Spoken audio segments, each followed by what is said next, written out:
निसर्गरम्य डोंगराच्या कुशीत बसलेलं टुरिझम सेंटर म्हणजे royal villa resort Khanderajuri. Swimming pool, boating, rain dance, दूरदर्शन, झुलता पूल, ट्रेकिंग, फनी गेम्स तसेच राहण्यासाठीही लॉजिंगची सोय, जेवण नाश्त्याची सोय, शालेय सहल व प्री वेडिंग फोटोशूटसाठीही उत्तम ठिकाण। जीवनातील अनमोल आनंदाचे क्षण साजरे करण्यासाठी एक वेळ अवश्य भेट द्या। Royal villa resort Khanderajuri, Sitewadi Khanderajuri road, Khanderajuri, taluka Miraj. प्रत्येक बातमीतील घटनेच्या वास्तविकतेची तुलना थेट पाहत रहा चांगली अपडेट।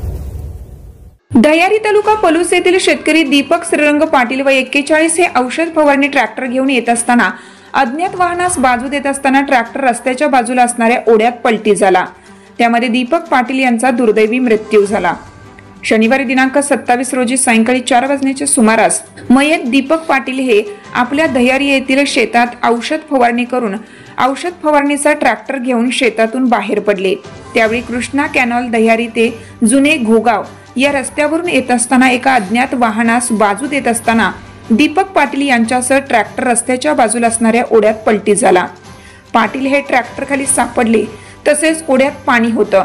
बराच वेळ ते ट्रॅक्टर खाली होते। काही कालावधीनंतर आसपासच्या शेतकऱ्यांनी व नागरिकांनी सदर प्रकार बघितल्यानंतर पाटील यांना ओढ्यातून व ट्रॅक्टर खालून बाहेर काढलं। त्यांना तातडीने उपचारासाठी इस्लामपूर येथील रुग्णालयात नेण्यात आलं।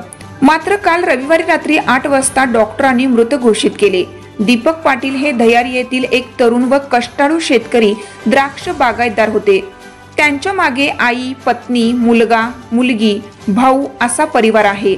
दीपक पाटील या तरुण शेतकऱ्याच्या दुर्दैवी अपघाती मृत्यूमुळे दह्यारी परिसरात हळहळ व्यक्त होत आहे।